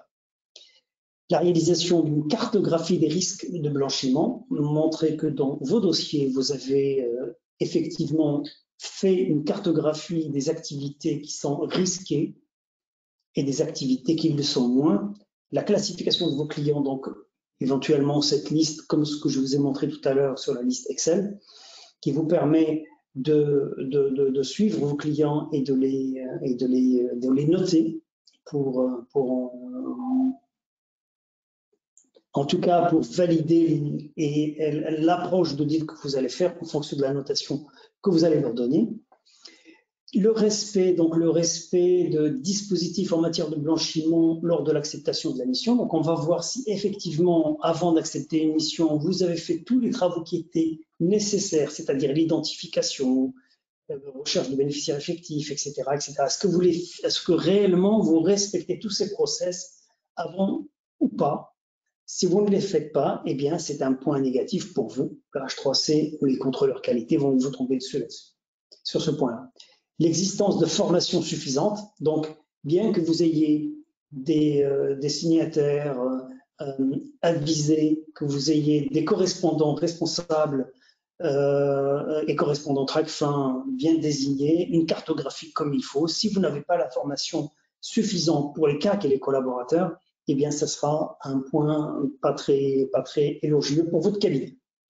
Donc, tous ces points-là seront regardés par le contrôle qualité et seront regardés pas que H3C, mais aussi par les contrôles délégués à la CNCC et au CRCC. Et la cohérence d'évaluation des risques réalisés avec les caractéristiques des mandats concernés. Donc, on voit si effectivement vous avez fait une proportionnalité entre le risque et les travaux que vous avez diligentés. Si vous avez diligenté des travaux légers, alors qu'au préalable, vous aviez pressenti un risque fort sur le blanchiment, eh bien, ça ne sera pas, votre approche ne sera pas la plus pertinente. Et le respect des obligations liées à l'application de la NEP 9605, c'est en fait tous les points concernant la 9606, c'est-à-dire y compris l'archivage, etc., etc. Donc tous ces points-là seront regardés et sont regardés par le contrôle qualité. Là, je vais vous montrer juste un document qui ressort du PAC contrôle qualité. Ce sont les points que nous regardons dans le contrôle qualité. On voit bien que la désignation d'un responsable, là vous le voyez bien ici, ça c'est les points qu'on doit checker lorsqu'on fait notre contrôle qualité. On voit bien la désignation d'un responsable de la mise en place et du suivi du système d'évaluation des risques, l'existence d'un plan de formation, donc tout ça on doit l'avoir. Ça veut dire que vos commissaires aux comptes, il faut que cette checklist, que vous l'ayez et que vous la respectiez. L'identification et l'évaluation de risques sur l'ensemble des mandats à partir des critères et indices représentatifs d'un environnement représentant les risques accrus en la matière, donc au moins les 4 critères que nous avons dit, c'est-à-dire la localisation, l'activité, le format, voilà, tous les. Et ce n'est pas des critères limitatifs. Vous pouvez avoir des critères propres à vous, propres à votre activité. Et les désignations d'un responsable. Donc ces éléments-là, nous les regardons en contrôleur qualité, le H3C les regarde aussi. Donc ce sont des éléments qui vous seront certainement demandés lors d'un contrôle qualité. Voilà ce que j'ai à vous dire concernant ce contrôle qualité. Par contre, si je vous parle d'un document qui parle donc des risques, c'est un document TRACFIN qui parle des risques Covid-19 dans cette problématique de blanchiment. eh bien, lisez-le, lisez ce document, il est très intéressant. Notamment, il identifie des fausses ventes de produits médicaux. Et en réalité, il n'y a pas de vente, il y a juste le blanchiment. Donc, on fait croire qu'on a des factures et on a de l'argent qui rentre. Parfois, il y a du blanchiment dans des ventes fictives. Donc, on envoie des factures, mais on n'envoie jamais la marchandise. Et donc, ça aussi, c'est du blanchiment. Donc, voilà. Et ce document a répertorié beaucoup de risques, mais cette fois-ci seulement liés au Covid-19. Donc, c'est très, très nouveau. Je pense qu'il faut le regarder pour les clôtures que vous aurez à certifier bientôt. Risque de non-conformité du matériel commandé, parce que parfois, comme il y a eu beaucoup de demandes de tests Covid, etc., certains en ont profité pour vendre n'importe quoi, et donc tout ça pour faire du trafic et du blanchiment d'argent. Fraude aux appels aux dons. Donc, beaucoup ont fait des appels de dons, soit pour les hôpitaux, soit pour les infirmières, etc. Et en réalité, c'était pour des détournements. Et aussi, fraude par les détournements du dispositif de prêt garanti par l'État. Ça, vous devez absolument le regarder parce que certains, peut-être pas vos clients, mais certains ont déclaré des faux salariés. Certains avaient 4 salariés, mais ils en ont déclaré 40. Et donc, vous devez regarder l'adéquation entre le PGE obtenu et le personnel réel de la structure. Parce que si vous certifiez sans faire ce travail, vous risquez d'être pas complice, mais au moins vous passerez à côté d'un point très important. Voilà ce que j'avais à dire, chère Sandrine. Et Sabrina, pardon. Sabrina, et je te passe la main. Ça marche. Merci beaucoup Yann. En tout cas, ton éclairage en qualité de contrôleur qualité est important. Alors, dans les questions qui sont posées, beaucoup demandent ta matrice. Voilà. Donc peut-être qu'en effet, c'est quelque chose qu'on pourrait formaliser et mettre à disposition dans un kit. En tout cas, dans le cadre du contrôle qualité, alors il existe à Paris déjà sur donc un certain nombre d'outils qui vous permettent de mettre en place des procédures cabinet, d'intégrer aussi la procédure lutte contre le blanchiment et le financement du terrorisme. Et donc, en effet, ça pourrait faire partie aussi des choses qu'on pourrait réintégrer dans ce kit-là. C'est sur le site 4 Performance que vous connaissez tous et qui est en fait surtout dédié donc aux missions de l'ordre des experts comptables. Il y a aussi un volet procédure de cabinet pour les commissaires aux comptes qui est pas inintéressant, surtout pour les petits cabinets. Donc voilà, il nous reste pas beaucoup de temps pour répondre aux questions. Il nous reste 20 minutes. Donc, on va déjà commencer à répondre aux questions qui nous ont été posées la semaine dernière et sur lesquelles nous n'avons pas pu répondre parce qu'on était contraints par le temps. Une question a été posée par un de nos confrères concernant en fait les bénéficiaires effectifs des associations. Je ne sais pas si vous vous souvenez. Donc, parce que le bénéficiaire effectif doit être toujours une personne physique et se poser bien entendu le sujet des associations, des fondations. Et voilà, on va vous apporter la réponse aujourd'hui. En réalité, il faut que l'association soit inscrite au RCS. Si elle n'est pas inscrite au RCS, elle ne rentre pas dans le champ.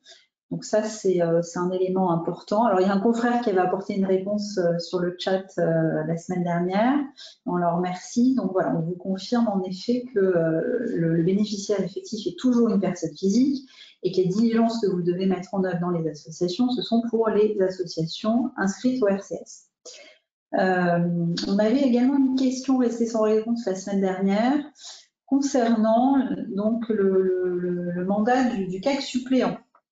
Donc, est-ce que la procédure d'identification doit être mise en œuvre pour le CAC suppléant? Alors, on n'a rien trouvé de formel ni dans la doctrine ni dans les textes, mais on a brainstormé sur le sujet et voilà en tout cas notre position, c'est que en qualité de CAP suppléant, vous n'êtes pas encore rentré en relation donc dans la phase d'acceptation du mandat.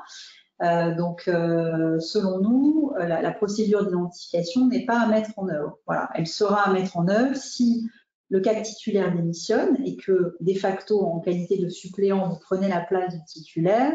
Là, dans la phase d'acceptation de la mission, vous devez mettre en œuvre la procédure. Mais en tout cas, si vous n'avez pas lancé la phase d'acceptation, donc vous n'êtes pas tenu de la mettre en œuvre. On avait également une question concernant donc le lien entre la déclaration de TRACFIN et la révélation au procureur. Là, je pense qu'on a largement répondu aujourd'hui à la question. Donc j'espère que ça a été suffisant. On nous a également demandé si la procédure venait à s'appliquer dans le cadre de mission de commissariat aux apports. On l'avait vu, on l'a quand même présenté la semaine dernière, et comment pouvoir donc appréhender le bénéficiaire effectif, donc notamment si le client, dans le cadre d'une mission de commissariat aux apports, est un client étranger. Alors j'ai une autre question qui est arrivée d'ailleurs sur mon mail, et que vous n'êtes en relation qu'avec l'avocat conseil dans le cadre d'une mission de commissariat aux apports. Donc très clairement, il faut demander en tout cas à l'avocat conseil de vous adresser les éléments pour pouvoir identifier le bénéficiaire effectif.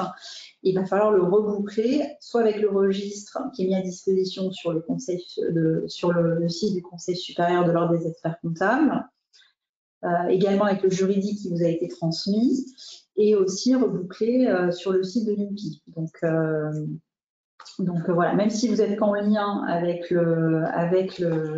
l'avocat et qu'il s'agit d'une mission ponctuelle, il faut quand même dans votre dossier que vous ayez contrôlé le bénéficiaire effectif et avant d'accepter la mission.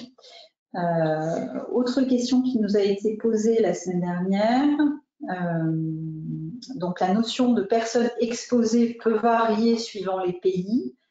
Pour une entreprise française avec un bénéficiaire effectif français, ce sont les critères français qui doivent s'appliquer. La réponse est oui, en effet. On a parlé, donc on a redéfini la notion de personne exposée, et en tout cas, la définition est très claire dans la NET 87.5. C'est bien le texte français qui s'applique.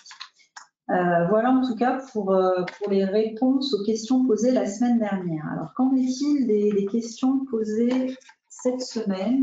Il nous reste encore un petit peu de temps. Donc on nous a demandé cette semaine peut-on avoir accès au fichier Yann? Donc ça, Yann, je pense que tu vas devoir partager ton savoir-faire très prochainement. On nous l'a demandé à plusieurs reprises. Où est-ce qu'on désigne le responsable TRACFIN? Donc ça, c'est dans votre dossier de travail. Voilà, c'est vraiment au sein même. Si vous avez un manuel de procédure. Voilà, dans le manuel, voilà, exactement. Donc, voilà, c'est au sein même du manuel, tout à fait. Donc, on nous a également posé comme question aujourd'hui, peut-on avoir la note TRACFIN Covid? On la mettra aussi, on va formaliser un espace dédié, on va partager la documentation. Donc Yann a présenté cette note intéressante et tout à fait d'actualité. On vous a parlé aussi de l'analyse des risques sectoriels qui avait été formalisée par le H3C, on le mettra aussi. Celle-là aussi est très intéressante. Sachant que les slides, on vous les enverra par contre à la fin de la présentation. Ça sera adressé directement après la session. Mon COCAC m'informe avoir fait une déclaration TRACFIN. Dois-je en faire une également? Il n'est pas cool, hein, il aurait dû. Ayant connaissance du point soulevé. Oui, forcément, si votre COCAC a soupçonné, vous aussi, vous allez devoir soupçonner. Bon, après, c'est votre jugement professionnel. Si votre COCAC soupçonne, mais vous ne soupçonnez pas, Enfin, non, mais si vous avez l'information et qu'effectivement ça il mérite. vaut mieux, en tout cas, voilà, entre confrères, échanger. Et si votre collègue soupçonne, a fortiori, vous soupçonnez également. Bon, enfin, invitez-le après le Covid, invitez-le à boire un verre tranquillement et que vous changez de relation. Essayez de communiquer avant de faire des opérations comme ça, parce que ça aurait été beaucoup plus pertinent que les deux commissaires aux comptes, quand vous êtes en co-commissariat aux comptes, que les deux commissaires aux comptes agissent. Parce que sinon, ça fait l'un qui est bien réveillé, l'autre qui dort. C'est un peu pénible. Alors, un cas concret, TVA non déclarée dans les temps, mais déclarée au moment du bilan. 3 années de suite, financement de l'activité grâce à ce décalage de TVA, TRACFIN ou pas. Très clairement, on est dans le cadre de l'infraction et dans le cadre de la fraude fiscale. Hein, donc oui, je dirais TRACFIN. Maintenant, c'est régularisé à la clôture de l'exercice. Est-ce que TRACFIN aura à traiter ça? Concrètement, bien sûr, elle est éligible à la déclaration de soupçon. Maintenant, est-ce que TRACFIN va s'intéresser à la chose ou pas? Ça, j'en sais rien. Bon, mais faites-le. En tout cas, ça rentre dans les diligences TRACFIN. Donc, si malgré nos diligences, autre question, il s'avère que la société a mis en place un blanchiment. Et nous ne sommes pas des policiers, nous dit-on dans le questionnaire non plus. Oui, alors en effet, vous n'êtes pas des policiers, donc c'est ce qu'on vous disait sur la limitation du risque et de votre responsabilité. Si vous avez respecté la NEP, si vous avez mis en place les procédures nécessaires au sein même de vos dossiers, très clairement, vous ne serez pas inquiété, même si TRACFIN a connaissance après des procédures de blanchiment. Donc voilà, en termes de responsabilité, si vous avez bien mis en œuvre ce qu'il faut, vous ne serez pas inquiété. Toutes les diligences de la NEP. Que se passe-t-il pour nous en termes de responsabilité? Alors, ça, c'est un confrère qui n'a peut-être pas suivi la séquence 3. On en a parlé largement. Donc ça, je vous invite à relire le support et puis on reste bien entendu, même en dehors de ce webinaire, à votre disposition pour échanger entre confrères sur le sujet. Peut-on faire une déclaration commune dans le cadre du COCAC? Alors, c'est une bonne question, mais non. Comme on vous l'a dit, la déclaration de TRACFIN, en fait, est nominative et chaque commissaire aux comptes au sein même d'une entité doit déclarer auprès de TRACFIN et doit faire sa déclaration de soupçon. Donc voilà pour les questions du jour. Donc j'essaie de rebalayer en live pour voir si on n'a rien oublié. Yann, qu'est-ce que tu en penses? Est-ce qu'on est en exhaustif dans nos réponses? Alors oui, je crois que j'ai reçu un mail aussi par ailleurs, donc il faut jongler entre les questions du webinaire et les mails que je reçois.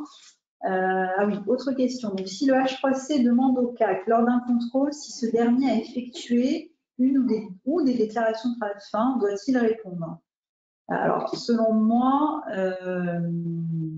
je dirais, mais ça n'engage que moi, je dirais que non, puisque en fait, le H3C n'a pas vocation à vous demander cela. Il doit contrôler si vous avez mis en œuvre les diligences nécessaires et respecter la norme. Voilà, vous n'avez pas à lui dévoiler si vous avez mis en œuvre les déclarations de TRACFIN ou pas. Ça appartient vraiment à vous-même et ça doit être d'ailleurs en dehors de votre dossier de travail et des procédures du cabinet. Il y a dans le cadre d'une enquête où éventuellement il pourrait le faire, mais autrement, le secret professionnel est toujours opposable. Voilà, exactement. Donc en effet, vous n'êtes pas délié vis-à-vis du H3C de certaines déclarations de TRACFIN que vous aurez dû mettre en œuvre. Autre question sur ma boîte mail. Dans une mission de commissariat aux apports effectuée dans le cas d'un LBO, dans laquelle certaines holdings fêtières bénéficiaires des apports sont situées, c'est technique, hein, dans les États étrangers, Luxembourg, Delaware, USA, îles Caïmans. Bon, on sent que là, c'est du concret. C'est du vécu. C'est du vécu pour des raisons d'optimisation fiscale. Donc, doit-on déclarer à TRACFIN? Alors, si vous soupçonnez la fraude fiscale, hein, et pas l'optimisation fiscale, parce qu'en réalité, c'est le soupçon de la fraude fiscale qui doit vous alerter. là, selon moi, vous êtes censé déclarer Tracfin. Après, voilà, la frontière entre l'optimisation fiscale et la fraude fiscale, ça relève de votre jugement professionnel en matière de soupçon. Donc, à vous de faire preuve de jugement professionnel sur le sujet. Et puis, il me semble qu'aucun de ces 3 pays ne fait partie de la liste grise ou noire. Il n'y a pas de raison de soupçonner. Alors, île Caïman, je n'ai pas sous les yeux, mais ça sonne quand même. Voilà, non, je ne vais pas par cœur aller sur les supports. Donc, je suis d'accord sur le Luxembourg et les USA de Delaware, mais île Caïman, je pense qu'il faut aller regarder sur la liste. Et en effet, si elle figure sur la liste, si tu peux regarder en live, là, il faut apprécier. Voilà, il faut mettre en œuvre des mesures de vigilance, on l'a vu, complémentaires dans ce cadre-là. Donc, tu as accès à la liste, c'était dans le premier support. L'île Caïman, je pense que ça fait partie des pays à risque. Donc voilà, écoutez, je crois qu'on a terminé avec les questions. Donc, on va à présent laisser la place au support. Voilà, si vous voulez revoir tout ça, vous pouvez les télécharger dans le panneau documents à distribuer.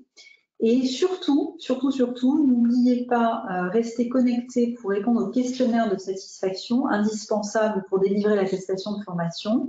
Alors, on s'excuse des petits sujets techniques, parce que c'est vrai que on est des professionnels tout comme vous, et on n'est pas toujours très à l'aise. Donc, pour animer des webinaires, on n'avait pas avec nous de prestataires externes. On avait bien entendu donc les permanentes de la CRCC que je remercie aussi aujourd'hui, Anna et Angela qui étaient à la régie et qui nous ont aidés à lancer les sondages. Merci à vous. Mais en tout cas, voilà, s'il y a eu des petits sujets techniques, on a essayé de faire au mieux en tout cas. Et sachez qu'un mail vous sera envoyé dans les jours suivants pour répondre au quiz et obtenir votre attestation de formation sur la plateforme CAC 120 que vous connaissez, qui est la plateforme qui délivre des attestations de formation que vous pourrez ensuite insérer dans votre dossier dans le cadre du contrôle qualité.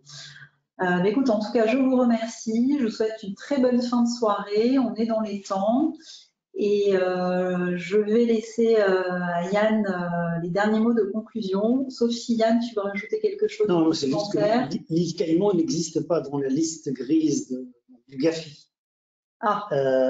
Ni dans la liste de l'Union européenne. Donc voilà. On va vérifier bien la liste quand même, parce qu'elle est mouvante. C'est ce qu'on avait vu la dernière fois. Bien sûr, elle est actualisée, et pas ponctuellement. Régulièrement. Non, sur la liste, en tout cas la liste qu'on vous a fournie dans le slide de la première journée, l'île Caïman n'existe pas là-dedans. Donc a priori, les 3 pays ne sont pas des pays à soupçonner. Maintenant, l'opération, c'est une opération d'optimisation. A priori, il n'y a pas de soupçon sur l'opération d'optimisation. C'est le respect de la réglementation fiscale de chacun des pays. Par contre, s'ils pressent un risque au-delà de l'optimisation, là, bien sûr, déclaration de Tracfin. Monsieur le Président.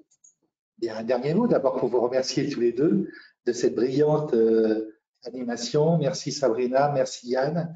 On était heureux de vous retrouver lors de ces 2 sessions. Vous avez vu que c'était intense. On était aussi content de vous offrir cette formation sur la DEP 9605 révisée